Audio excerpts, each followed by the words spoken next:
Good morning students, कैसे हैं आप लोग। बेटा मेरा नाम शोभित बंसल है और मैं आपका केमिस्ट्री सब्जेक्ट लूंगा। ठीक है, तो चलो शुरू करते हैं।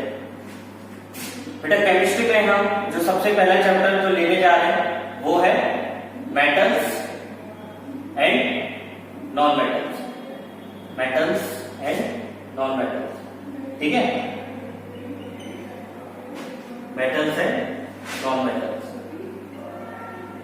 बेटा इस चैप्टर में हम सारा बेसिक आइडिया कवर करेंगे।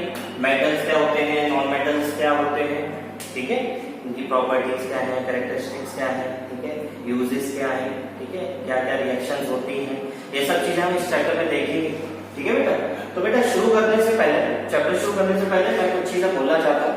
बेटा देखो, यहाँ से आपकी जो जर्नी है, ठीक है, आपकी ये जो आईआईटी हो या मेडिकल हो, ठीक है, इसमें यहाँ से आप जो भी चीजें आप केमिस्ट्री में पढ़ेंगे, ठीक है, वो सब चीजें आपके पूरे आने वाले 5 साल बहुत यूज होगी। ठीक है, ऐसा नहीं है कि जो पहले पढ़ा है वो नहीं यूज होगा, बट यहाँ से जो चीजें आप पढ़ेंगे वो काफी यूज होंगी। ठीक है, तो इसको बहुत अच्छे से समझिएगा। ठीक है बेटा, क्योंकि अगर बेसिक अगर कहीं वीक रह जाता है तो आगे बहुत प्रॉब्लम होती है। ठीक है, तो अपना बेसिक को स्ट्रॉन्ग करते हुए चलिएगा तो आगे आपको बहुत ही हेल्प होगी।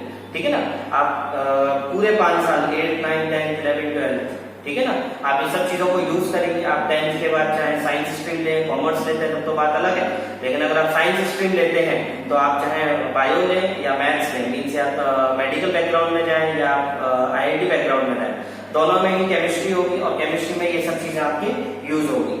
ठीक है ना बेटा, तो बहुत ही अच्छे से समझिएगा। कोई भी प्रॉब्लम आती है तो प्लीज वेलकम, बट इसको समझना बहुत जरूरी है। ठीक है ना, तो बेटा शुरू मेटल्स एंड नॉन मेटल्स, ठीक है,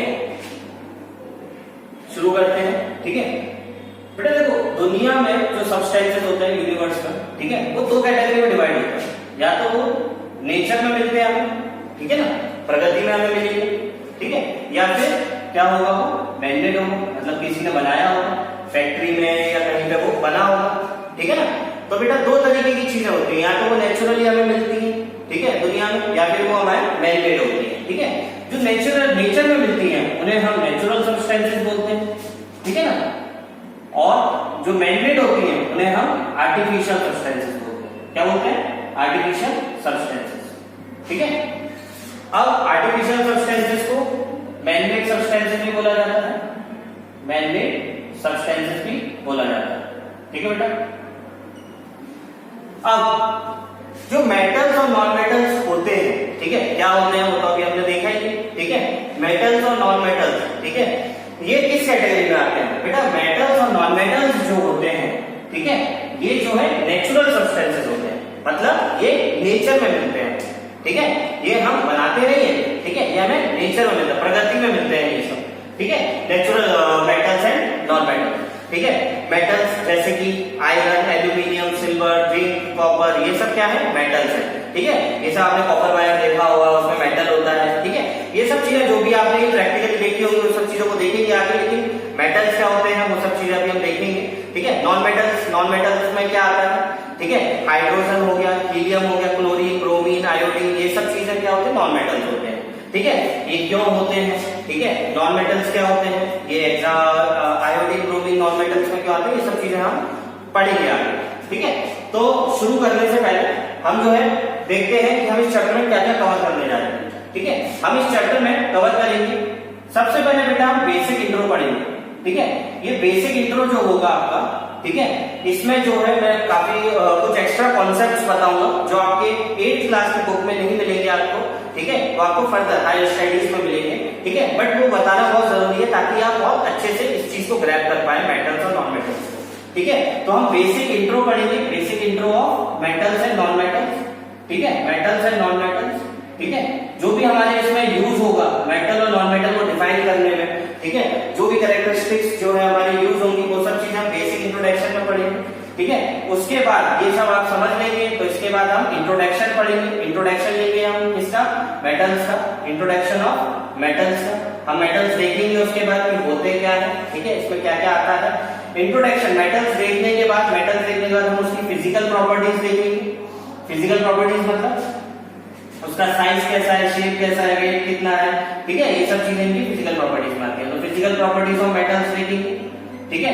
फिजिकल प्रॉपर्टीज देखने के बाद हम उसकी केमिकल प्रॉपर्टीज देखेंगे। केमिकल प्रॉपर्टीज मतलब कैसे रिएक्ट करता है, ठीक है, और ये सब हम जो है केमिकल प्रॉपर्टीज में देखेंगे। इतना कवर करने के बाद, ठीक है, इंट्रोडक्शन ऑफ मेटल्स का, फिजिकल प्रॉपर्टीज उसकी, केमिकल प्रॉपर्टीज उसकी देखने के बाद फिर हम कवर करेंगे introduction of non metals.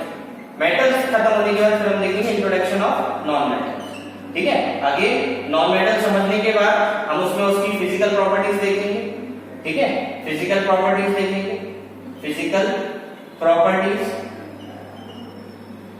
Of non metals, ठीक है, उसकी chemical properties of non metals, chemical properties of non metals, ठीक है। ये देखने के बाद हम एक फिनोमेना पढ़ेंगे, उस फिनोमेना को बोलते हैं कोरोजन, ठीक है। क्या होता है, क्या यूज है, ये सब चीजें हम इसमें देखेंगे, ठीक है। कोरोजन ये देखने के बाद हम बेटा देखेंगे यूजेस ऑफ, जब हमारा पूरा मेटल्स एंड नॉन मेटल्स पूरा वर्ड्स ऑफ एंडिंग होगा तब उसके बाद हम देखेंगे uses of metals and non metals, metals and non metals, ठीक है बेटा। तो शुरू करते हैं, ठीक है। शुरू करते हैं, किससे शुरू करेंगे, बेसिक इंट्रोडक्शन से, ठीक है। तो बेटा मेटल्स और नॉन मेटल्स शुरू करने से पहले हम देखिए बेसिक क्या है मेटल्स और नॉन मेटल्स के पीछे का बैकग्राउंड क्या है, कहां से आया, क्या था, ठीक है। तो इसको रफ करते हैं, ठीक है। बेसिक इंट्रोडक्शन देने से, बेसिक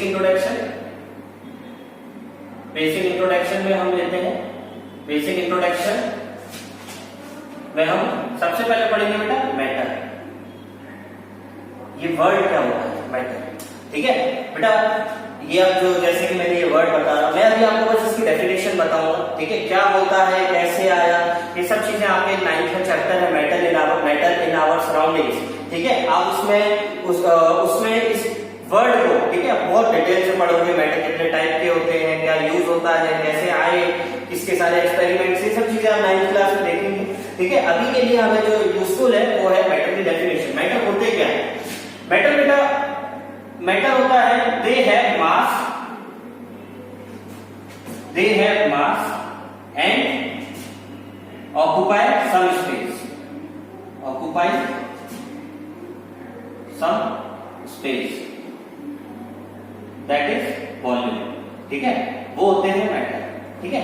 मेटल क्या होते हैं, मेटल होते हैं जिसमें कुछ मास होता है। मास मतलब वेट, क्वांटिटी, ठीक है। क्वांटिटी कह लो, वेट कह लो, ठीक है। कहने का मतलब उसका कुछ तो वजन होगा, ठीक है। मतलब मान के चलो into 10 की पावर -31, मतलब बहुत ही नेग्लिजिबल होगा, कुछ तो होगा, समझ में आ रहा है। तो अगर कोई भी चीज जिसमें वेट है, ठीक है, और वो कुछ स्पेस ऑक्युपाई करता है, स्पेस मतलब उसमें कुछ वॉल्यूम है, ठीक है, तो वो क्या है, मेटल होता है, ठीक है बेटा। जैसे मान लो मैं, ठीक है, मैं जब मैं इस रूम में हूँ, ठीक है, मेरे आने से पहले इस रूम में एयर होगी। हम जब कहीं पे कुछ चीज नहीं होती है तो हम क्या होते हैं, एयर होती है वहां, ठीक है। और मैं जब इस रूम में एंटर किया, ठीक है, तो मैंने वो जो एयर की जगह थी वो मैंने खुद ऑक्युपाई कर ली, सही है नहीं है, ठीक है। तो मेरे अंदर मास है ऑब्वियसली, ठीक है, और मैंने स्पेस भी ऑक्युपाई की है, मतलब मेरे अंदर वॉल्यूम भी है, ठीक है। तो मेरे अंदर मास भी है, मेरे अंदर वॉल्यूम भी है, तो मैं क्या हूँ, मैटर है। समझ में आया बेटा। दुनिया की हर चीज, ठीक है, मैटर है। पानी की एक बूंद, नमक का एक क्रिस्टल, ठीक है, ये सब चीजें क्या है, मैटर है, ठीक है। क्यों, क्योंकि इनमें मास भी है और ये कुछ स्पेस भी ऑक्युपाई करते हैं। समझ में आ रही है, ठीक है। अब मास ऑक्युपाई करेगा, जैसे मान लो हवा है, ठीक है, हवा में जो है मास होता है, ठीक है, नहीं होता, ठीक है। हवा में भी मास होता है वैसे, ठीक है। मान के चलो आप जो है लेते हो, क्या बोलते हैं, जैसे फीलिंग्स है, ठीक है। फीलिंग्स एक क्या है, इमोशंस होते हैं। इमोशंस, इनमें कोई मास होता है, बिल्कुल नहीं होता है, ठीक है। तो क्या ये मैटर है, बिल्कुल भी नहीं।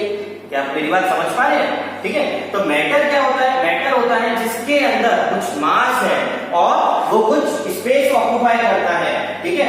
तो उसको क्या बोलते हैं, हम मैटर बोलते हैं, ठीक है।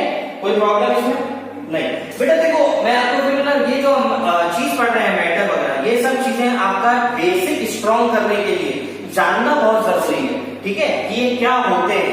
समझ में आ रहा है क्या?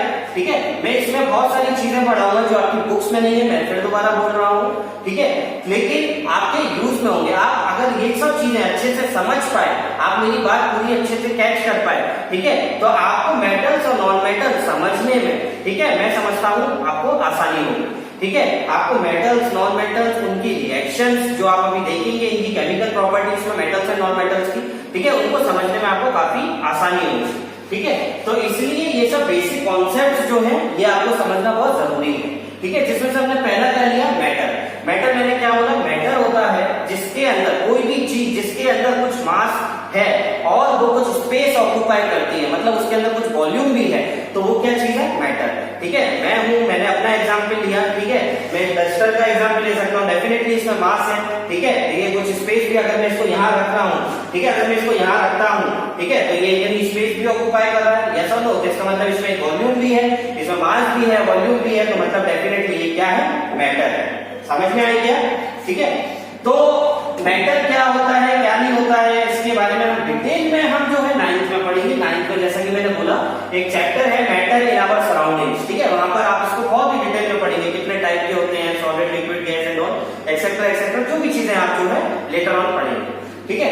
मैटर पढ़ने के बाद, ठीक है, मैटर पढ़ने के बाद हम देखते हैं, हम एक साइंटिस्ट के बारे में पढ़ेंगे, जॉन डाल्टन, ठीक है। ये बेटा बहुत ही बड़े साइंटिस्ट थे, इनका बहुत ही ज्यादा की रोल है केमिस्ट्री में, ठीक है। जॉन डाल्टन ने बहुत केमिस्ट्री में बहुत सारी अपनी डिस्कवरीज, इनोवेशंस दिए हैं, ठीक है बेटा। जॉन डाल्टन जो थे, ठीक है, इनके जो जर्नी थी, ठीक है, 1766 में आए थे, ठीक है, 1844 में ये चले गए, ठीक है बेटा। जॉन डाल्टन जो थे, इन्होंने एक थ्योरी दी थी, ठीक है। चलो उस थ्योरी से पहले एक चीज देखते हैं, डाल्टन, मैंने जैसे ही बताया जॉन डाल्टन एक साइंटिस्ट थे, ठीक है, इन्होंने जो है केमिस्ट्री में बहुत सारी थ्योरीज दी थी, ठीक है। इन्होंने जो है एक थ्योरी दी थी, उस थ्योरी का नाम था Dalton's atomic theory, Dalton's atomic theory, इन्होंने ये थ्योरी दी। बेटा देखो क्या होता है ना, जब कोई साइंटिस्ट कोई थ्योरी देता है, ठीक है, कोई साइंटिस्ट है वो कोई चीज नहीं देखता है, तो क्या होता है, वो लोग रिसर्च में लग जाते हैं, ठीक है, चाहे वो डाल्टन हो, ठीक है, और जब वो रिसर्च में लगते हैं तो फिर चीजें धीरे धीरे डेवलप होने लगती हैं, ठीक है। इन्होंने एक थ्योरी दी, ठीक है, इन्होंने थ्योरी दी, इन्होंने कॉन्सेप्ट दे दिया, उस कॉन्सेप्ट में जो है आगे बहुत सारे साइंटिस्ट आए, ठीक है, मैक्सवेल आए, क्या बोलते हैं उन्हें, फ्राइडे आए, ठीक है, उसके बाद क्या बोलते हैं उनको, काफी साइंटिस्ट मतलब आए, बोर्ड्स मॉडल आया, बोर्ड्स मॉडल बहुत ही इंपोर्टेंट मॉडल है, रदरफोर्ड आए, ठीक है ना, गोल्डस्टीन आए, ठीक है, ये बहुत सारे साइंटिस्ट हैं जिन्होंने जो है इनके बारे में बहुत आगे अपनी फर्दर थ्योरीज देती रही, लेकिन हमारे लिए जो सबसे ज्यादा इंपोर्टेंट है वो है डाल्टन्स एटॉमिक थ्योरी, ठीक है। डाल्टन्स एटॉमिक थ्योरी, ठीक है, इन्होंने एक कॉन्सेप्ट दिया, इन्होंने बोला जो मैटर है, ठीक है, जो हमने पढ़ा ऊपर, वो मैटर जो है, matter is made up of atomic particles, ठीक है। इन्होंने ये थ्योरी क्या बोला इन्होंने बेटा, ठीक है, matter is made up of, ठीक है, आप बोल सकते हो एटॉमिक पार्टिकल्स और इनको बोल सकते हो आप स्मॉल पार्टिकल्स, जिसको उन्होंने क्या बोला बाद में, एटम्स। समझ में आ रही है? ठीक है बेटा, जॉन डाल्टन एक साइंटिस्ट थे, ठीक है, उनकी ये जर्नी थी, लाइफ जर्नी, ठीक है। इन्होंने एक थ्योरी का इन्वेंशन किया था, वो थ्योरी किस नाम से प्रूव हुई बाद में, मतलब थ्योरी का क्या नाम पड़ा, डाल्टन्स एटॉमिक थ्योरी। समझ में आ रही है? उन्होंने डाल्टन्स एटॉमिक थ्योरी में क्या बोला, एक छोटा सा स्टेटमेंट दिया था, उन्होंने बोला था बेटा matter is made up of small particles, ठीक है, कि जो मैटर होते हैं, ठीक है, वो पार्टिकल्स से बनते हैं। समझ में आया? बहुत छोटे छोटे छोटे से पार्टिकल, मतलब इतने छोटे पार्टिकल जो हमें दिखते भी नहीं, ठीक है, जिसे उन्होंने नाम क्या दिया, एटम्स, ठीक है। पहले इसको क्या बोला जाता था, पहले इसको परमाणु के नाम से जाना जाता था, किस नाम से, परमाणु के नाम से, बाद में इसका नाम क्या पड़ा, एटम्स, ठीक है बेटा। अब बेटा एटम्स इतने छोटे होते हैं कि वो हमें दिखते नहीं, ठीक है, अब वो हमें जब दिखते नहीं और हम इसके बारे में पढ़ते हैं आगे, ठीक है, और जब हमें कोई चीज दिख ही नहीं रही होती और जब हम उसके बारे में पढ़ते हैं तो हम क्या होता है बोर फील करते हैं। इसलिए अक्सर जो है केमिस्ट्री से बच्चे जो है थोड़ा कम इंटरेस्ट लेते हैं। लेकिन अगर आप इस चीज को समझ लें बस कि हाँ एटम्स होते हैं, बहुत ही छोटे पार्टिकल्स होते हैं जो हमें नेकेड आई से नहीं दिख सकते, ठीक है, बहुत मतलब इतने छोटे होते हैं कि उनका जो वेट होता है वो भी मतलब 9.1 × 10⁻31 kg होता है, मतलब नेग्लिजिबल। समझ में आ रहा है? 10⁻31 kg, ठीक है, बहुत ही कम होता है, ठीक है ना। तो डाल्टन्स ने एक थ्योरी की, डाल्टन एटॉमिक थ्योरी, उसमें उन्होंने क्या बोला, matter is made up of small particle, कि जो मैटर होते हैं वो बहुत स्मॉल पार्टिकल से बनते हैं, जिसको उन्होंने क्या नाम दिया था, एटम्स। समझ में आया? जिसका पहले नाम क्या था, परमाणु। कोई दिक्कत है इसमें? कोई प्रॉब्लम इसमें? ठीक है। जैसा कि मैंने बोला, एक साइंटिस्ट अगर कोई थ्योरी दे देता है तो बाकी साइंटिस्ट क्या होते हैं, उसकी रिसर्च में लग जाते हैं, ठीक है। रिसर्च होती है, बहुत सारे नए नए साइंटिस्ट आते जाते हैं, ठीक है, और वो अपनी नई नई थ्योरियां देते रहते हैं। समझ में आ रही है? तो इस तरीके से एक और साइंटिस्ट है ना, वो साइंटिस्ट कौन थे? वो साइंटिस्ट है बोर्स, ठीक है, नील्स बोर्स, ठीक है। ये भी बहुत बड़े साइंटिस्ट थे, इन्होंने भी बहुत कुछ दिया केमिस्ट्री में, ठीक है। नील्स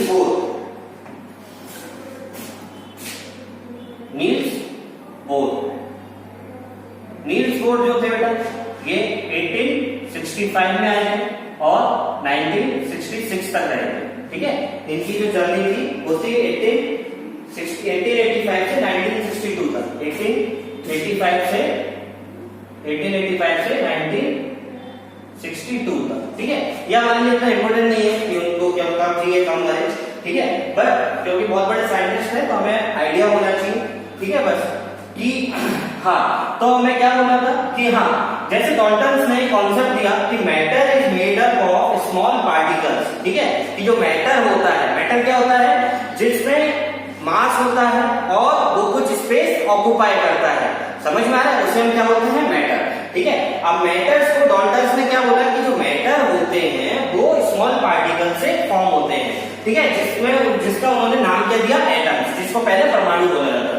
समझ में? जब उन्होंने ये कॉन्सेप्ट दिया एटम्स का, ठीक है, तो उन्होंने बाकी साइंटिस्ट लगे कि भाई एटम स्ट्रक्चर होता क्या है, दिखता कैसा है, क्या है, ठीक है। इसमें बहुत सारे कॉन्सेप्ट्स हैं, बहुत सारी चीजें हैं जो कि आप एटॉमिक स्ट्रक्चर चैप्टर में पढ़ेंगे डिटेल में।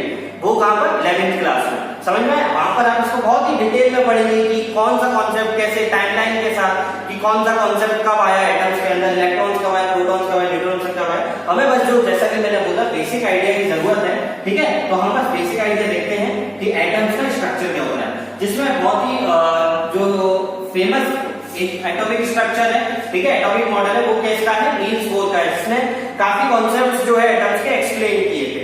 समझ में आ रहा है? तो बेटा बोर्स ने एक चीज बोली थी कि जो मैटर, जो एटम होता है, ठीक है, जो एटम होता है वो सर्कुलर फॉर्म में होता है। समझ में? किस फॉर्म में होता है, सर्कुलर फॉर्म में होता है। तो बोर्स ने बोला कि जो एटम्स होते हैं वो किस फॉर्म में होते हैं,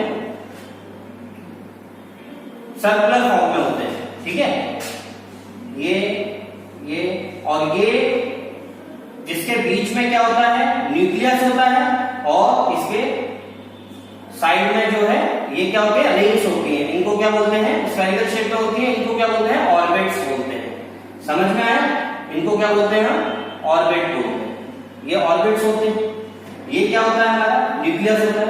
ऐसा कुछ उन्होंने बताया कि एटम जो होता है कुछ ऐसा दिखता है। समझ में आया? कि बीच में न्यूक्लियस होता है और उसके चारों तरफ जो है ऑर्बिट्स होते हैं। समझ में आया? अब जिसमें से न्यूक्लियस के बाद जो सबसे पहला ऑर्बिट होता है, इसको बोलते हैं n=1, उसका दूसरा ऑर्बिट होता है उसको बोलते हैं n=2, तीसरा ऑर्बिट n=3, चौथा ऑर्बिट n=4। समझ में आया क्या? ठीक है बेटा। तो न्यूक्लियस के बाद ये 4 और 4 मतलब इससे ज्यादा भी हो सकते हैं, ठीक है। ये एटम एलिमेंट के हिसाब से होता है, सोडियम पोटेशियम, ये एलिमेंट आई होप आपने ये तो सुने ही होंगे, ठीक है। Hydrogen, helium, lithium, beryllium, boron, carbon, nitrogen, oxygen, fluorine, neon, ये सब चीजें जितने भी एटम्स होते हैं ये सब आपने सुना होगा। तो एटम्स मतलब ये सब एलिमेंट के हिसाब से, ठीक है, उनकी कैरेक्टरिस्टिक्स के हिसाब से जो है एटम्स बनते हैं, ठीक है। लेकिन जो बेसिक आइडिया हमने लिया, जो एटम होता है उसमें बीच में न्यूक्लियस होता है और उसके चारों तरफ जो है ऑर्बिट्स होते हैं, ठीक है। जो न्यूक्लियस होता है, ठीक है, न्यूक्लियस होता है, एटम न्यूक्लियस होता है वो सेंटर में होता है, इसके चारों तरफ जो है ऑर्बिट्स होते हैं, ठीक ठीक है, ऑर्बिट्स का उन्होंने नाम दिया n equal to 1, n equal to 2, n equal to 3, n equal to 4। ठीक है बेटा, बेटा एक चीज मैं बोलना चाहता हूं कि ये जो चीज है, ये जिसको मैं ऑर्बिट्स बोल रहा हूं, ठीक है, अगर मैं इन ऑर्बिट्स को n की फॉर्म में बोलूं, ठीक है, अगर मैं इस ऑर्बिट्स को मैं जो है शेल भी बोल सकता हूं, शेल भी बोल सकता हूं। कब? जब मैं n इक्वल टू 1 जो है इसको मैं क्या बोलूं, k शेल बोलूं। ठीक है, बस नाम में अंतर है, ठीक है, कॉन्सेप्ट में कोई डिफरेंस नहीं है, ठीक है, मीनिंग में कोई डिफरेंस नहीं, कॉन्सेप्ट में कोई डिफरेंस नहीं, बस एक नाम में जो है चेंज है। क्या अगर मैं n इक्वल टू 1 बोलता हूं तो मैं इसको क्या बोलूंगा, ऑर्बिट बोलूंगा। n इक्वल टू 1 बोलूंगा तो मैं बोलूंगा ऑर्बिट। मैंने बोला बेटा कि सेकंड ऑर्बिट में है, मतलब मैंने बोला n इक्वल टू 2 में, तो मतलब सेकंड ऑर्बिट में। मैं सेकंड शेल नहीं बोल सकता, समझ में आ रहा है? मैं क्या बोल सकता हूं, सेकंड शेल नहीं बोल सकता, मैं बोलूंगा n शेल में। समझ में आ रहा है क्या? ठीक है, अगर मैं ऑर्बिट के फॉर्म में बोलता हूं तो मैं इसको क्या बोलूंगा, फर्स्ट ऑर्बिट में। अगर मैं शेल के फॉर्म में बोलता हूं तो मैं इसको क्या बोलूंगा, के शेल में। समझ में आ रहा है? अगर मैं इसको बोलूंगा सेकंड में तो मतलब सेकंड ऑर्बिट में, या फिर मैं क्या बोल सकता हूं, एन शेल में। अगर मैं n इक्वल टू 3 बोलूं तो क्या बोलूंगा इसको, एन शेल में। समझ में आ रहा है? अब n इक्वल टू 4 बोलूंगा मतलब क्या है, के एल एम एन शेल। समझ में आ रहा है? तो मैं इसको क्या बोल सकता हूं, या तो मैं इसको फर्स्ट ऑर्बिट बोल सकता हूं या फिर मैं इसको के शेल बोल सकता हूं। समझ में आ रहा है? मैं सेकंड शेल या के ऑर्बिट नहीं बोल सकता। समझ में आया? इसमें कोई डिफरेंस नहीं है, बस ये नाम है। ठीक है, नाम है, ठीक है, कि मैं जब भी नंबर बोलूंगा तो मेरे को ऑर्बिट लगाना पड़ेगा। तो ये क्या है, फर्स्ट ऑर्बिट या के शेल, ये क्या है, सेकंड ऑर्बिट या एन शेल, ये क्या है, थर्ड ऑर्बिट मतलब क्या, एम शेल, ये क्या है, फोर्थ ऑर्बिट मतलब एन शेल। समझ में आ रहा है? ठीक है, अब ये ऑर्बिट्स हो गए, ये बीच में न्यूक्लियस हो गया। समझ में आया? तो उन्होंने बोला साहब किसने, नील्स बोर ने, ठीक है, बोर साहब ने हमें बोला कि जो एटम होता है भाई वो इस तरीके का कुछ दिखता है। समझ में आया? ठीक है, अब उन्होंने क्या बोला कि अब याद करो मैंने क्या बोला कि एटम्स है ना, एटम्स कहां से है, मैटर से, कि मैटर जो होते हैं वो स्मॉल पार्टिकल से बनते हैं जिसको हम क्या बोलते हैं, एटम्स। करेक्ट है? जिसका नील्स बोर ने क्या बोला कि स्ट्रक्चर कुछ इस तरीके का दिखता है। उस स्ट्रक्चर के बारे में मैंने कुछ चीजों बताया कि बीच में भाई न्यूक्लियस होता है, साइड में क्या है, ऑर्बिट्स होते हैं। न्यूक्लियस क्या होता है, ऑर्बिट क्या होता है, ये सब चीजें, सब कॉन्सेप्ट आपके लिए फिर दोबारा आप इससे रूबरू होंगे जब आप जो है आगे हायर क्लासेस में जाएंगे। समझ में आ रहा है क्या? अभी आप बस बेसिक आइडिया हम ले रहे हैं, और जो भी चीजें बेटा मैं बता रहा हूं वो सब चीजों को अभी आप एक फैक्ट्स मान के, ठीक है, बस दिमाग में रखिएगा। ठीक है, इन सब चीजों को आप दिमाग में रखेंगे तो आप चीजें जो है आसानी से समझ पाएंगे। आप मत भूलिएगा हम कौन सा चैप्टर, एक्चुअली हम कौन सा चैप्टर पढ़ रहे हैं, मेटल्स एंड नॉन मेटल।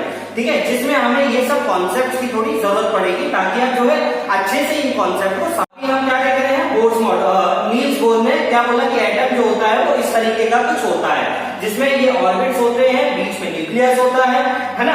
इसको हम जो है फर्स्ट ऑर्बिट बोलते हैं या फिर के शेल बोलते हैं, इसको हम सेकंड ऑर्बिट बोलते हैं या फिर एल शेल बोलते हैं, इसको एन ऑर्बिट या फिर थर्ड शेल या फिर थर्ड ऑर्बिट या फिर एम शेल बोलते हैं, एंड सो ऑन। ठीक है, ये सिलसिला चलता जाता है जैसा कि मैंने बताया। जैसे जैसे एलिमेंट होते हैं उतने ही उसके ऑर्बिट्स होते हैं, ये सब आप चीजें आगे पढ़ेंगे, अभी कुछ हमें जानने की जरूरत नहीं है। ठीक है, अब मैटर जो होता है वो स्मॉल पार्टिकल से बनता है जिसे हम एटम्स बोलते हैं। समझ में आया बेटा? एटम्स जो होता है वो फर्दर डिवाइडेड होता है, ठीक है, 3 कैटेगरी में। ठीक है, एटम्स जो होता है वो फर्दर डिवाइड होता है 3 फंडामेंटल पार्टिकल्स में। ठीक है, एटम्स के अंदर जो होते हैं अगेन 3 फंडामेंटल पार्टिकल्स होते हैं।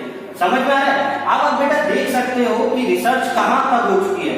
मतलब बोर्ड्स ने बोला बस कि भाई एटम जो होता है उस तरीके का कुछ दिखता है। समझ में आया? उसके बाद पता लगा कि एटम्स के अंदर भी इलेक्ट्रॉन फंडामेंटल कुछ पार्टिकल्स होते हैं। ठीक है, अब रिसर्च इतनी हो चुकी है कि हमें ये पता है कि जो फंडामेंटल पार्टिकल्स हैं उसके अंदर भी सब फंडामेंटल पार्टिकल्स होते हैं। समझ में आ रहा है क्या? ठीक है, तो हमें उतना इतना आगे नहीं जाना है, हमें बस क्या देखना है, एटम्स जो होते हैं बेटा इसमें भी कुछ 3 फंडामेंटल पार्टिकल्स होते हैं जिसको हम क्या बोलते हैं, इलेक्ट्रॉन्स, प्रोटॉन्स और न्यूट्रॉन्स। समझ में आ रहा है क्या? इलेक्ट्रॉन्स, प्रोटॉन्स और न्यूट्रॉन्स। जो इलेक्ट्रॉन्स होते हैं उसको मैं इससे डिनोट करूंगा, प्रोटॉन्स को मैं प्रोटॉन से, न्यूट्रॉन्स को मैं न्यूट्रॉन से।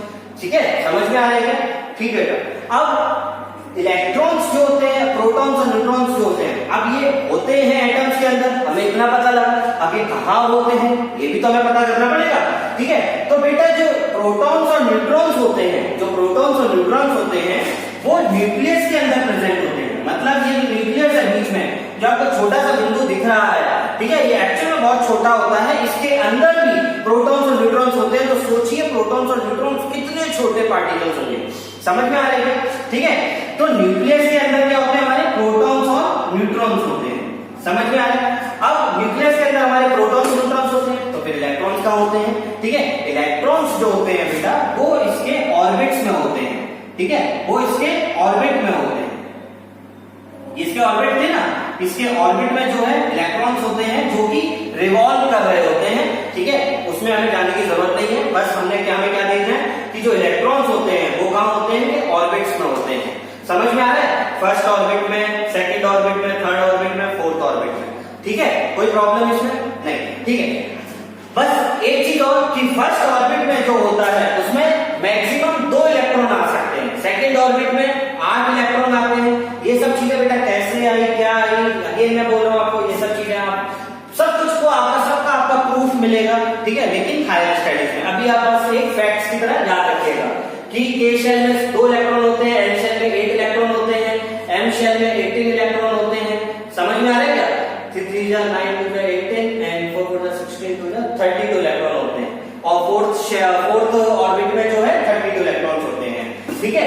तो फर्स्ट ऑर्बिट जो होगा इसमें कितने इलेक्ट्रॉन होंगे, 2 इलेक्ट्रॉन होंगे, ठीक है। जो सेकंड ऑर्बिट होगा इसमें कितने इलेक्ट्रॉन होंगे, 8 इलेक्ट्रॉन होंगे, 1 2 3 4 5 6 7 8, ठीक है, एंड सो समझ में आ रहा है, ठीक है। तो एटम्स जो होते हैं वो फर्दर सब डिवाइडेड होते हैं किसमें, 3 फंडामेंटल पार्टिकल्स में, ठीक है। उन 3 फंडामेंटल पार्टिकल्स को हम सब एटॉमिक पार्टिकल्स भी बोलते हैं। क्या बोलते हैं, सब एटॉमिक पार्टिकल्स भी बोलते हैं, सब एटॉमिक पार्टिकल्स भी बोलते हैं। और ये क्या क्या होते हैं, इलेक्ट्रॉन्स, प्रोटॉन्स और न्यूट्रॉन्स, ठीक है। इलेक्ट्रॉन्स, प्रोटॉन्स, न्यूट्रॉन्स ये कहां पर होते हैं, इलेक्ट्रॉन्स जो होते हैं वो इसके ऑर्बिट में होते हैं, प्रोटॉन्स और न्यूट्रॉन्स जो होते हैं वो इसके सेंटर में होते हैं, मतलब न्यूक्लियस के अंदर होते हैं। समझ में आ रहा है क्या, ठीक है। अब जो इलेक्ट्रॉन्स होते हैं ये नेगेटिवली चार्ज पार्टिकल्स होते हैं, ये नेगेटिव चार्ज होते हैं, ठीक है। और प्रोटॉन्स जो होते हैं ये पॉजिटिव चार्ज होते हैं, ठीक है, ठीक है, नेगेटिवली चार्ज होते हैं। जो इलेक्ट्रॉन्स होते हैं ये नेगेटिवली चार्ज होते हैं, नेगेटिवली चार्ज होते हैं, ठीक है बेटा। और जो प्रोटॉन्स होते हैं ये पॉजिटिवली चार्ज होते हैं, ठीक है बेटा, पॉजिटिवली चार्ज होते हैं, ठीक है बेटा। और जो न्यूट्रॉन्स होते हैं ये न्यूट्रल होते हैं, ठीक है। समझ में आ रहा है। अब जैसा कि आप देख सकते हैं इलेक्ट्रॉन्स नेगेटिवली चार्ज होते हैं, प्रोटॉन्स पॉजिटिवली चार्ज होते हैं, न्यूट्रॉन्स न्यूट्रल होते हैं। तो न्यूट्रॉन्स तो न्यूट्रल है, ठीक है, इलेक्ट्रॉन्स नेगेटिव चार्ज है, प्रोटॉन्स पॉजिटिव चार्ज है। तो ओवरऑल नेट चार्ज जो होता है एटम में वो क्या होता है, एटम न्यूट्रल होता है। समझ में आया। लेकिन एटम न्यूट्रल होगा या उसमें चार्ज होगा ये डिपेंड करता है कि नेगेटिव और पॉजिटिव इक्वल है या नहीं है। अगर इसमें -5 है, इसमें -5 है, इसमें +5 है, तो ओवरऑल चार्ज एटम में कितना होगा, 0। अगर मान लो इलेक्ट्रॉन्स -4 है, मतलब 4 इलेक्ट्रॉन्स है और 5 प्रोटॉन्स है, ठीक है, तो -4 + 5, ठीक है। इलेक्ट्रॉन्स कितने होंगे, एटम्स पे क्या चार्ज आएगा, एटम पे +1। समझ में आया, जो कि अभी हम आगे भी देखेंगे, ठीक है। तो बस हमें अभी के लिए क्या देखना है कि इलेक्ट्रॉन्स जो होते हैं वो नेगेटिवली चार्ज होते हैं, जो प्रोटॉन्स होते हैं वो पॉजिटिवली चार्ज होते हैं, और जो न्यूट्रॉन्स जो होते हैं बेटा न्यूट्रल होते हैं, ठीक है बेटा। बेटा ध्यान रखना, मैं जो नेगेटिवली चार्ज है, नेगेटिव को मैं जो है आगे ऐसे पूरा नहीं लिखूंगा, मैं सिर्फ नेगेटिव ऐसे लिखूंगा, ठीक है। सिमिलरली पॉजिटिव होगा तो मैं सिर्फ पॉजिटिव को ऐसे पॉजिटिव लिखूंगा, ठीक है। तो आपके लिए अंडरस्टूड रहना चाहिए, ठीक है, कि ऐसे लिखा है तो मतलब मैंने नेगेटिव लिखा है, और ऐसे लिखा है मतलब मैंने पॉजिटिव लिखा है। समझ में आया। तो इलेक्ट्रॉन्स क्या होते हैं, वो नेगेटिवली चार्ज पार्टिकल्स होते हैं, प्रोटॉन्स जो होते हैं पॉजिटिवली चार्ज पार्टिकल्स होते हैं, और न्यूट्रॉन्स जो होते हैं न्यूट्रल चार्ज पार्टिकल्स होते हैं, ठीक है। ये फिर दोबारा में ये और साइंटिस्ट आए, उन्होंने एक साइंटिस्ट ने एक के बारे में बताया कि इलेक्ट्रॉन्स क्या होता है। जे थॉमसन एक साइंटिस्ट थे, उन्होंने बताया था कि साहब एटम्स में इलेक्ट्रॉन्स होते हैं, ठीक है। गोल्डस्टीन है, उन्होंने बताया कि साहब इसमें न्यूट्रॉन्स होते हैं, ठीक है। और गोल्डस्टीन ने बताया कि प्रोटॉन्स होते हैं। समझ में, चैडविक है, उन्होंने बोला न्यूट्रॉन्स होते हैं। वो चीज अपने जानने की जरूरत नहीं है, हमें बस क्या जानना है कि भाई एटम्स होता है, बोर्ड्स में बताया कि एटम कुछ इस तरीके का दिखता है, जिसके सेंटर में न्यूक्लियस होता है ना, और उसके चारों तरफ ऑर्बिट्स होते हैं जिसको हम शेल भी बोलते हैं। समझ में आ रहा है? न्यूक्लियस जो होता है उसमें प्रोटॉन्स और न्यूट्रॉन्स होते हैं, और जो ऑर्बिट्स होता है उसमें इलेक्ट्रॉन्स होता है। इलेक्ट्रॉन्स और प्रोटॉन्स न्यूट्रॉन्स क्या है? ये हमारे 3 फंडामेंटल पार्टिकल्स हैं जो एटम के अंदर और भी सब पार्टिकल्स होते हैं, जिसे हम सब एटॉमिक पार्टिकल्स भी बोलते हैं, जो कि क्या है? इलेक्ट्रॉन्स, प्रोटॉन्स और न्यूट्रॉन्स। जिसमें इलेक्ट्रॉन्स जो होते हैं वो नेगेटिवली चार्ज होते हैं, प्रोटॉन्स जो होते हैं वो पॉजिटिवली चार्ज होते हैं, और न्यूट्रॉन्स जो होते हैं वो हमारे न्यूट्रल होते हैं।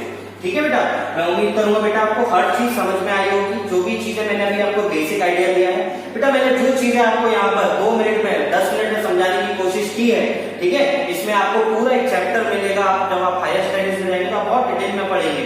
ठीक है, नील्स बोर ने ये एटम दिया, ये स्ट्रक्चर दिया, इसको बोर्स मॉडल भी बोला जाता है, और भी काफी चीजें। ठीक है, हमें उन सबसे देना नहीं है अभी। क्यों? क्योंकि हमें तो एक्चुअल में किसके बारे में पढ़ना है? Metals and non metals.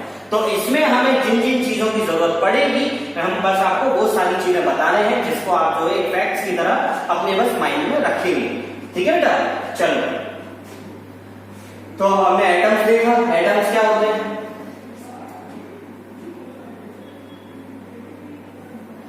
कोई दिक्कत है इसमें? ठीक है, ये देखने के बाद अब बेटा कोई भी एटम, कोई भी एलिमेंट लेंगे, ठीक है, एलिमेंट में जितने भी एटम्स होंगे, ठीक है, अब एटम के अंदर ये हमारे ऑर्बिट्स हैं, ठीक है। अब ये जो ऑर्बिट होता है, ठीक है,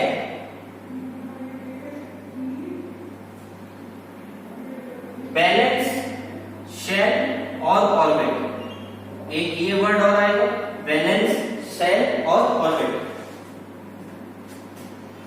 ठीक है, ये क्या होता है? जो लास्ट शेल होता है, लास्ट शेल या ऑर्बिट ऑफ एटम, ठीक है, बैलेंस शेल ऑर्बिट का last shell orbit of atom, ठीक है, उसको हम क्या बोलते हैं? बैलेंस शेल या फिर बैलेंस ऑर्बिट। ठीक है बेटा, समझ में आ रहा है क्या? ठीक है, मैं आपको एक बहुत छोटा सा एग्जांपल अगर समझाने की कोशिश करूं, ठीक है, अगर समझ में आए तो अच्छी बात है, बहुत ही अच्छी बात है, अगर नहीं आए तो आप इसको जो है इग्नोर कर सकते हैं। ठीक है, कि बेटा देखो, सोडियम का एटॉमिक नंबर क्या होता है? सोडियम का एटॉमिक नंबर 11 होता है। ठीक है, अभी एटॉमिक नंबर वगैरह क्या होता है हम इतना अंदर जाने वाले नहीं है। ठीक है, सोडियम जो है, सोडियम में 11 इलेक्ट्रॉन्स होते हैं, बस इतना ध्यान रखना।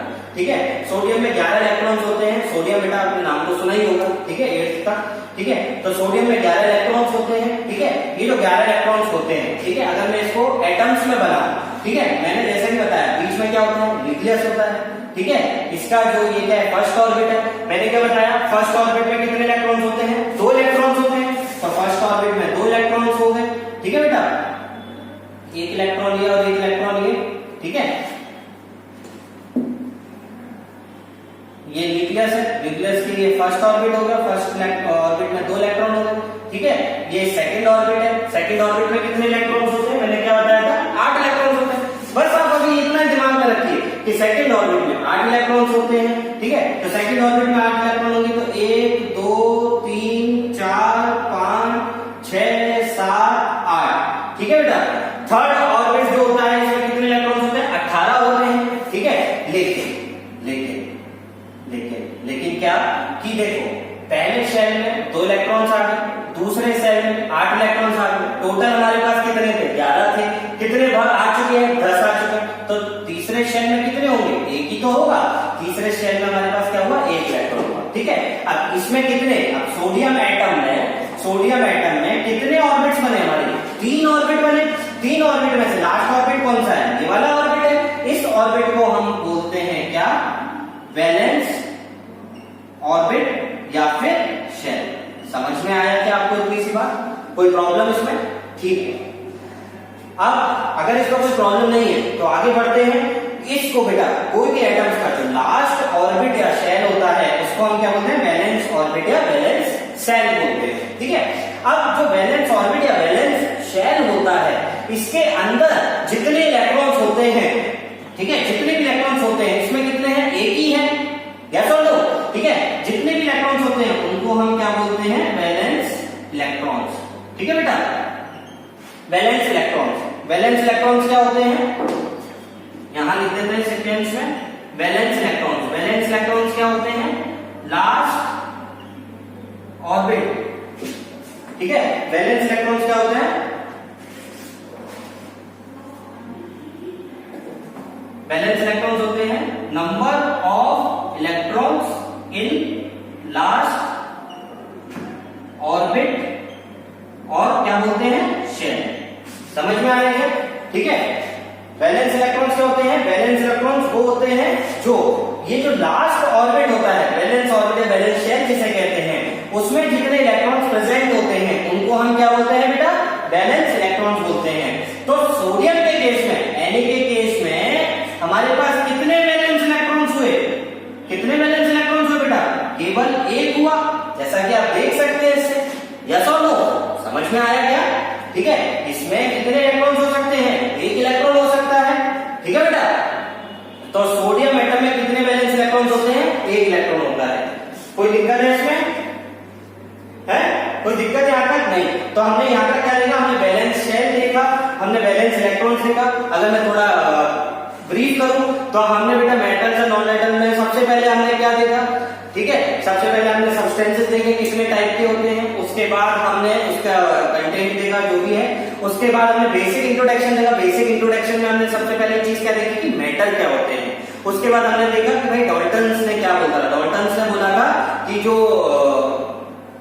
जो मेटल होते हैं वो पार्टिकल से फॉर्म होते हैं, जिन पार्टिकल्स को उसने क्या बोला था, एटम्स बोला था। यस और नो, ठीक है। अब डाल्टन्स ने बोल दिया कि भाई वो एटम्स होते हैं। उसके बाद बोर्ड साइंटिस्ट है, उन्होंने क्या बोला कि जो एटम्स होते हैं वो इस तरीके से कुछ दिखते हैं, जिसमें बीच में न्यूक्लियस होता है, ठीक है। सर्कुलर में ऑर्बिट या शेल होते हैं, जिसमें first orbit, second orbit, third orbit, fourth orbit होता है। फर्स्ट ऑर्बिट को के शेल भी बोलते हैं, सेकंड ऑर्बिट को एल शेल भी बोलते हैं, थर्ड ऑर्बिट को एम शेल भी बोलते हैं, फोर्थ ऑर्बिट को एन शेल भी बोलते हैं। फर्स्ट ऑर्बिट में जो है 2 इलेक्ट्रॉन होते हैं, सेकंड ऑर्बिट में 8 इलेक्ट्रॉन, थर्ड ऑर्बिट में 18 इलेक्ट्रॉन और फोर्थ ऑर्बिट में 32 इलेक्ट्रॉन। मतलब फर्स्ट ऑर्बिट में 2 इलेक्ट्रॉन होंगे, सेकंड ऑर्बिट में 8 इलेक्ट्रॉन होंगे, थर्ड ऑर्बिट में 18 इलेक्ट्रॉन होंगे और फोर्थ ऑर्बिट में 32 इलेक्ट्रॉन होंगे। समझ में आ रहा है क्या, ठीक है सर। अब जब उन्होंने बताया कि एटम्स ये होते हैं, तो उन्होंने ये भी बताया कि भाई एटम्स में 3 फंडामेंटल, मतलब एटम के अंदर भी पार्टिकल्स होते हैं, ठीक है। जो 3 फंडामेंटल पार्टिकल्स होते हैं या जिन्हें हम सबएटॉमिक पार्टिकल्स भी बोलते हैं, वो इलेक्ट्रॉन्स होते हैं, प्रोटॉन्स होते हैं और न्यूट्रॉन्स होते हैं।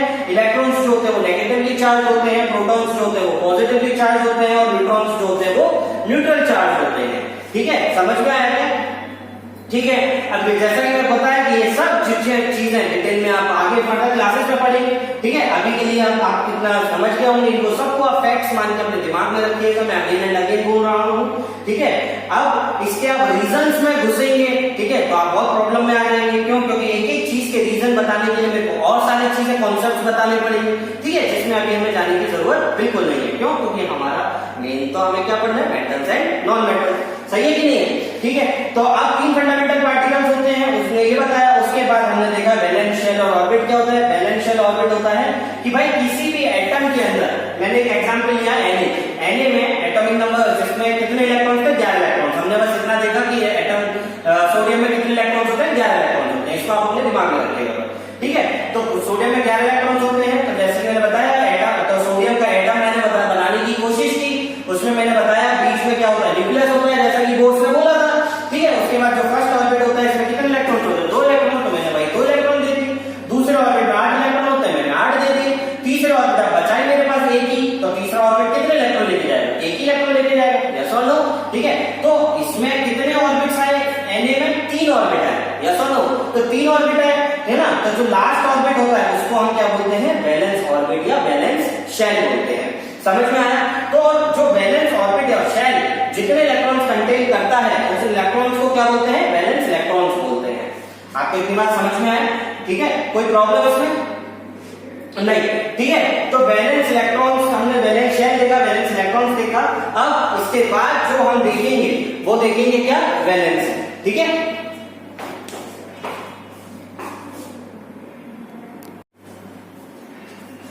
ठीक है, अभी हम आगे क्या देखेंगे, वैलेंसी।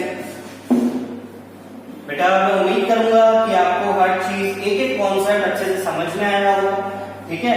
मैं आपको ये सब चीजें क्यों समझा रहा हूँ, ये आपको अभी 2 मिनट में समझ में आ जाएगा, ठीक है। अभी 2 मिनट के बाद मैं आपको जो मेटल्स है नॉन मेटल्स में इसका यूज बताऊंगा, तो आप अच्छे से समझ पाएंगे, ठीक है, कि मैं क्या बता रहा हूँ, ठीक है, और क्यों बता रहा हूँ, ठीक है बेटा। तो अभी बस आप जो भी चीजें मैं बता रहा हूँ एक दो फैक्ट्स की तरह अपने दिमाग में रखिए, ठीक है बेटा। इसको अभी हम आगे देखेंगे ये कैसे मेटल्स और नॉन मेटल्स को डिफाइन करते हैं, ठीक है। हाँ, कोई प्रॉब्लम इसमें नहीं, ठीक। तो हमने जैसा कि देखा था कि Na में कितने इलेक्ट्रॉन्स होते हैं, 11 होते हैं, 11 होते हैं। पहले ऑर्बिट में 2 इलेक्ट्रॉन होते हैं, दूसरे में 8 होते हैं, तो तीसरे में बचा 1 ही होता है। जो 1 होता है इसको क्या बोलते हैं हम, वैलेंस इलेक्ट्रॉन्स बोलते हैं। यस और नो, बीच में न्यूक्लियस था, ठीक है। इसका ये पहला क्या था, पहला ऑर्बिट था जिसमें 2 इलेक्ट्रॉन थे, उसके बाद दूसरा ऑर्बिट था जिसमें 8 इलेक्ट्रॉन थे, 4 5 6 7 8। उसके बाद जो थर्ड ऑर्बिट था, ठीक है, इसमें 1 इलेक्ट्रॉन बचा था जो कि थर्ड ऑर्बिट में होगा, ठीक है। अगर इसमें 4 इलेक्ट्रॉन होते तो 4 और इलेक्ट्रॉन हो सकते थे।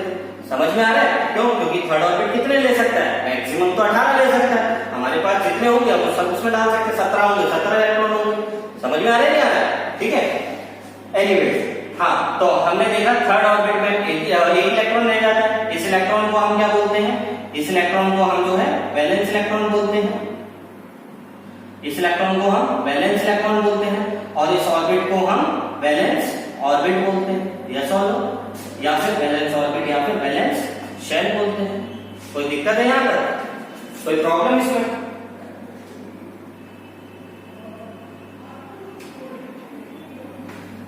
अब इसके बाद हम एक कॉन्सेप्ट देखते हैं, वो क्या होता है, वैलेंसी। वैलेंसी का मतलब क्या होता है, पहले ये देखते हैं, ठीक है। वैलेंसी क्या होता है, whenever atom combine with each other atom,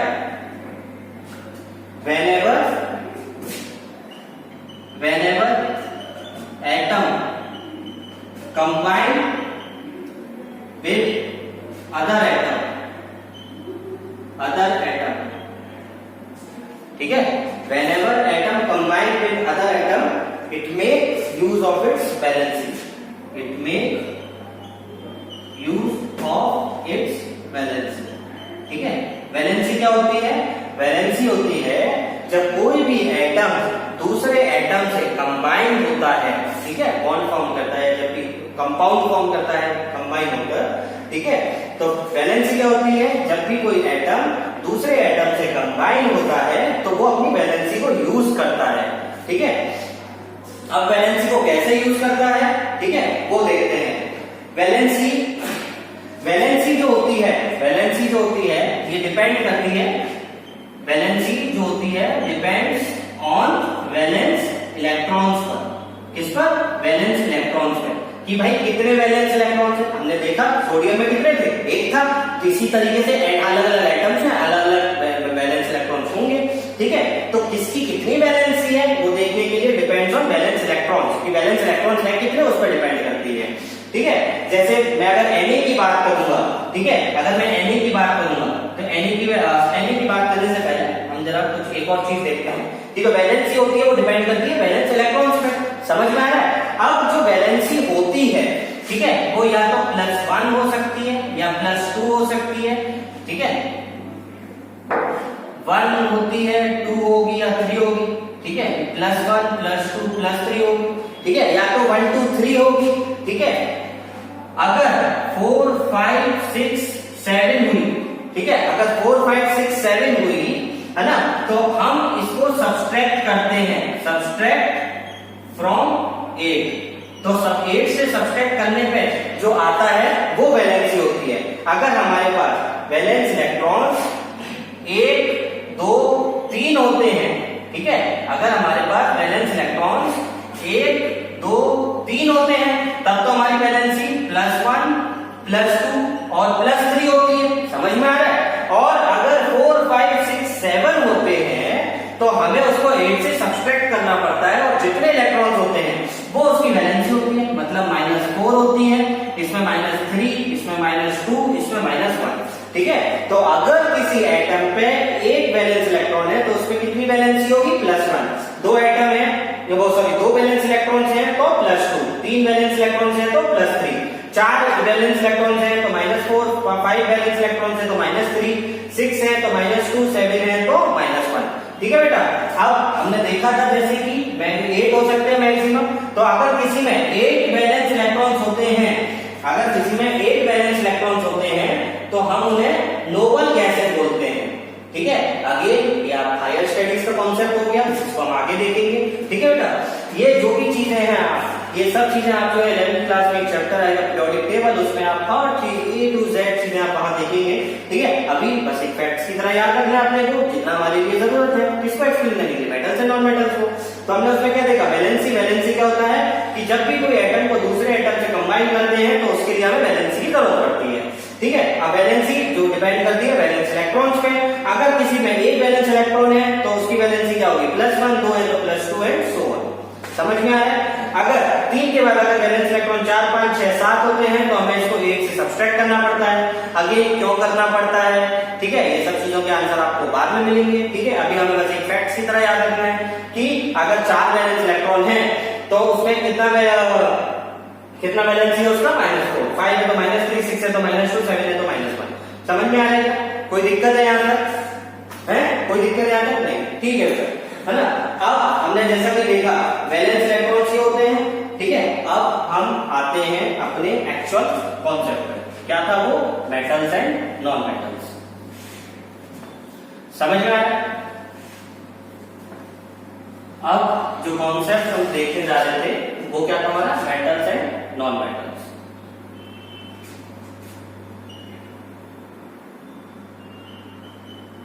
हमने बोर्ड्स का एटम देखा, एटम्स में सब पार्टिकल्स देखे, उसके बाद हमने वैलेंस ऑर्बिट देखा, वैलेंस ऑर्बिट वैलेंस इलेक्ट्रॉन्स देखे, वैलेंस इलेक्ट्रॉन्स के बाद हमने वैलेंसी देखी क्या होती है, जो कि वैलेंस इलेक्ट्रॉन पर डिपेंड कर रही थी। ठीक है, वैलेंस इलेक्ट्रॉन देखने के बाद अब हम मेटल्स और नॉन मेटल्स को थोड़ा डिफरेंशिएट करेंगे।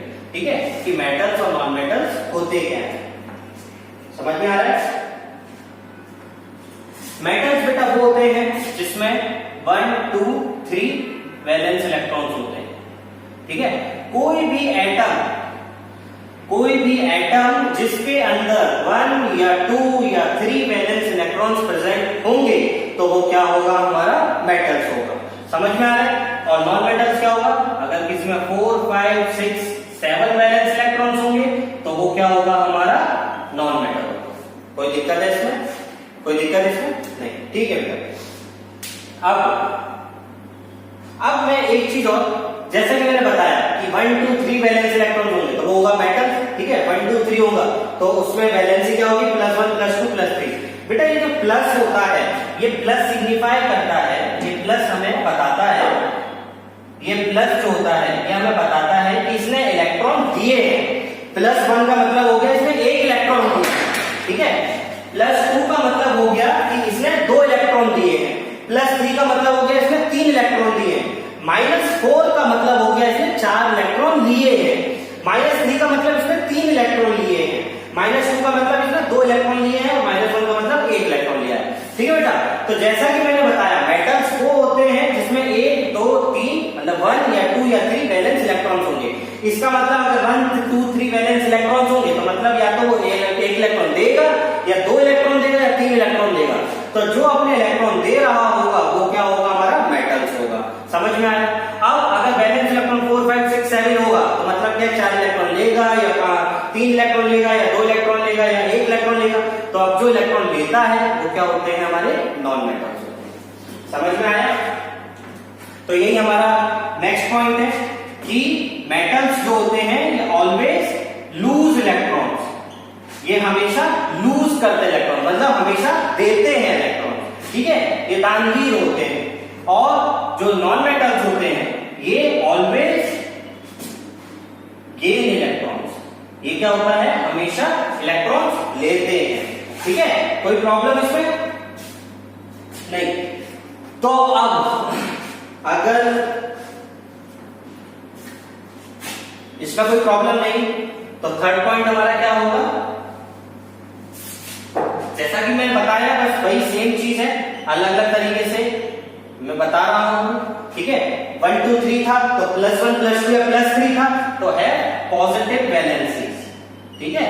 मतलब उसमें क्या होंगी, पॉजिटिव वैलेंसीज होंगी। इसमें मेटल्स समझ में आ रहा है, और नॉन मेटल्स क्या होंगे, जिसमें नेगेटिव वैलेंसीज होंगी। यस और नो, कोई प्रॉब्लम इसमें, ठीक है। तो मैं अगर दोबारा बोलूं तो वैलेंसी क्या होती है, जितने इलेक्ट्रॉन पर वैलेंसी क्या होती है, इलेक्ट्रॉन को एटम को कंबाइन करने के लिए जो वैलेंसी जरूरत होती है, ठीक है, जो डिपेंड करती है वैलेंस इलेक्ट्रॉन पे। अगर एक वैलेंस इलेक्ट्रॉन था तो +1, 2 तो +2, 3 है तो +3। प्लस का मतलब होता है उसमें इलेक्ट्रॉन दिए, माइनस का मतलब होता है इलेक्ट्रॉन लिए, ठीक है। तो अगर मैं बोल रहा हूं मेटल्स होते हैं जिसमें 1 2 3 वैलेंस इलेक्ट्रॉन्स होते हैं, मतलब या तो वो 1 इलेक्ट्रॉन देगा या 2 इलेक्ट्रॉन देगा या 3 इलेक्ट्रॉन देगा, तो वो क्या होंगे, मेटल्स होंगे, ठीक है। आपको अगर इलेक्ट्रॉन दे रहा है तो क्या है, ऑलवेज लूज इलेक्ट्रॉन्स, यस और नो, ठीक है।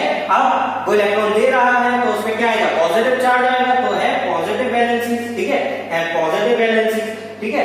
नॉन मेटल्स उसी तरह 4 5 6 7 वैलेंस इलेक्ट्रॉन्स होंगे, ये हमेशा गेन करते हैं इलेक्ट्रॉन एंड है नेगेटिव वैलेंसीज, ठीक है। कोई प्रॉब्लम यहां तक नहीं। अगर आपने, ठीक है, अभी तक मैंने जो बताया वो सब चीजें अगर आपको अच्छे से, ठीक है, ग्रैब हो गई होंगी तो आप इसको अच्छे से चार्ट को देख पा रहे होंगे और समझ पा रहे होंगे। कोई प्रॉब्लम इसमें, कोई प्रॉब्लम नहीं, ठीक है। अब हमने मेटल्स और नॉन मेटल्स की डेफिनेशन देखी, ठीक है, कि मेटल्स और नॉन मेटल्स होते क्या हैं। अब मेटल्स और नॉन मेटल्स कंबाइन करके कैसे एटम बनाते हैं हम जरा वो देखेंगे, ठीक है। Metals and non metals combine करके कैसे सब्सटेंस बनाते हैं हम वो देखेंगे, ठीक है।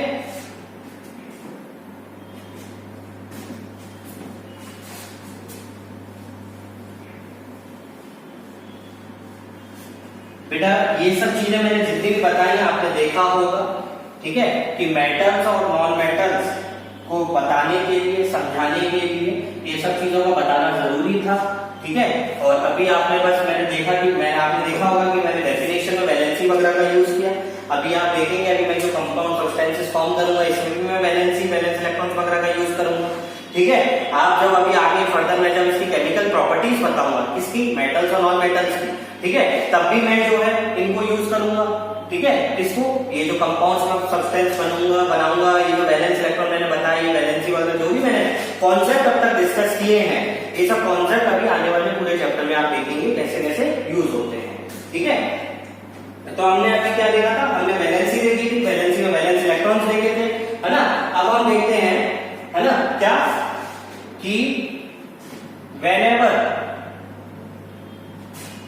metal and non metal, क्या जब भी मेटल एंड नॉन मेटल को कंबाइन करते हैं, क्या करते हैं, कंबाइन करते हैं, दे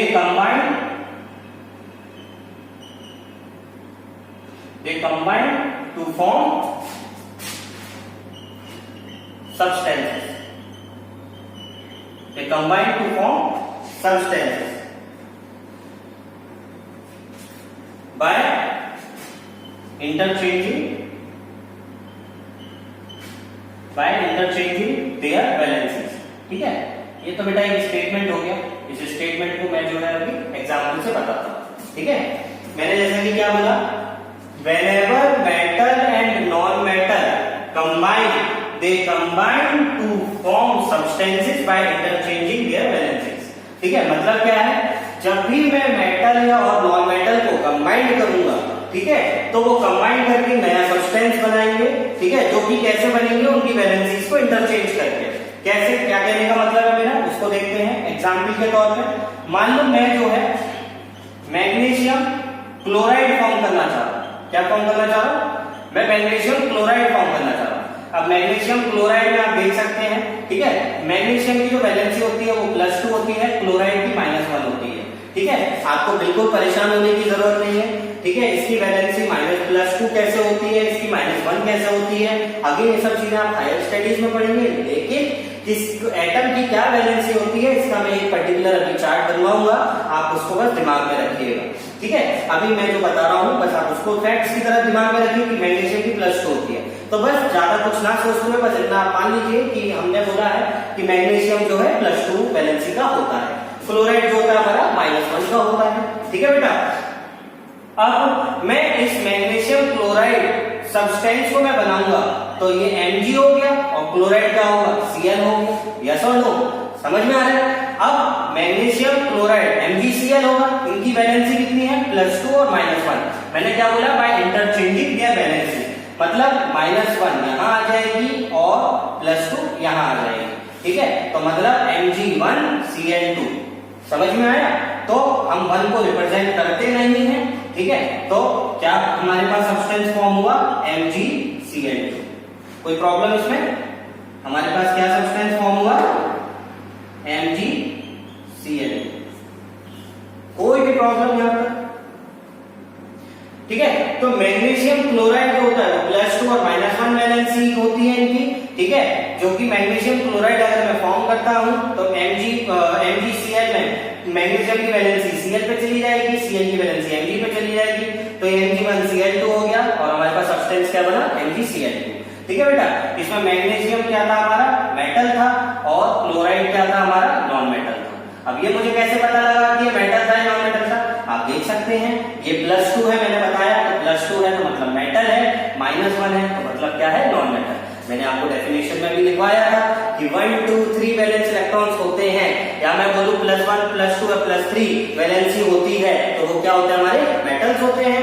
ठीक है, और मैंने नॉन मेटल्स में क्या बताया था, अगर 4 5 6 7 वैलेंस इलेक्ट्रॉन्स होते हैं या फिर -4 -3 -2 -1 वैलेंसी होती है तो वो क्या होते हैं, हमारे नॉन मेटल होते हैं। इसमें क्या वैलेंसी है, -1, तो ये क्या होगा, हमारा नॉन मेटल होगा। तो मेटल और नॉन मेटल को जब मैं कंबाइन करता हूं तो ये नया सब्सटेंस फॉर्म करता है by interchanging there valencies.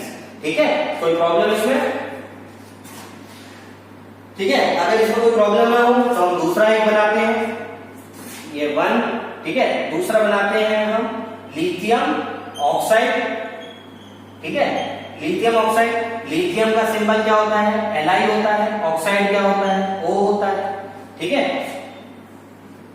Lithium की वैलेंसी +1 होती है, ठीक है। ऑक्साइड की वैलेंसी -2 होती है। कोई प्रॉब्लम इसमें, लिथियम की वैलेंसी +1 होती है, ऑक्साइड की -2 होती है।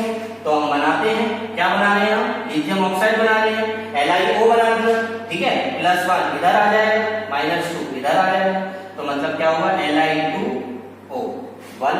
यस और नो, ठीक है बेटा। इसमें सिर्फ नंबर लिखते हैं, ठीक है, प्लस और माइनस हम नहीं लगाते ऐसा कुछ, ठीक है। तो ये कंपाउंड हमारे पास क्या बन गया, Li2O। कोई प्रॉब्लम इसमें, ठीक है। इसमें कोई प्रॉब्लम है, ठीक है। तो इससे हमने क्या बनाया, लिथियम ऑक्साइड बनाया। कोई प्रॉब्लम, हम बहुत सारे कंपाउंड हैं जो हम बना सकते हैं, ठीक है। तीसरा मैग्नीशियम ऑक्साइड बना सकते हैं। मैग्नीशियम ऑक्साइड क्या होता है, ठीक है। मैग्नीशियम ऑक्साइड, मैग्नीशियम हमने अभी देखा था, मैग्नीशियम की +2 वैलेंसी होती है, ऑक्साइड की -2 वैलेंसी होती है, ठीक है। हम क्या बनाने जा रहे हैं, MgO बनाने जा रहे हैं, ठीक है। इसकी वैलेंसी ऑक्सीजन पे चली जाएगी, इसकी वैलेंसी मैग्नीशियम पे चली जाएगी, तो ये क्या बन जाएगा, Mg2O2 बन जाएगा।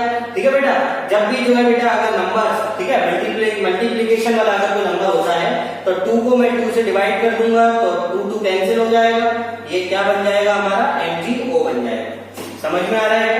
अगर ये बेटा Mg, ठीक है, MgO मान लो अगर ये 4 होता, ये 4 होता तो ये कट जाता, ठीक है। अगर ये Mg2 होता, O4 होता तो ये कट जाता 2 टाइम्स, तो इसको मैं MgO2 लिख पाता, ठीक है, इसको MgO लिख पाता, ठीक है ना बेटा।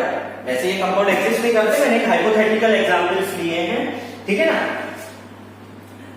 पर Mg मैग्नीशियम ऑक्साइड का अगर मैं बनाता हूं तो मैग्नीशियम ऑक्साइड का क्या होता है, Mg2O2 होता है, जिसका कंपाउंड क्या होता है, MgO होता है, ठीक है। कोई प्रॉब्लम इसमें नहीं। अब बेटा मैं इसके आगे आपको सारा जो है इसकी वैलेंसी क्या होती है, ठीक है, ये सब चीजें हम जो है अभी देखते हैं, ठीक है। अभी हमने क्या देखा, बस हमने वैलेंसी इलेक्ट्रॉन्स देखा, उसमें वैलेंसी देखी, वैलेंसी में हमने जो है वैलेंसी से हमने जो है कुछ मेटल्स और नॉन मेटल को कंबाइन करके कुछ कंपाउंड फॉर्म किए हैं। कंपाउंड कैसे फॉर्म करते हैं हमने वो देखा। कोई प्रॉब्लम इसमें? अगर इसमें कोई प्रॉब्लम नहीं हो, ठीक है, तो आप जो है कुछ कंपाउंड बना के लाना, ठीक है। मैं बस कंपाउंड लिख दे रहा हूं।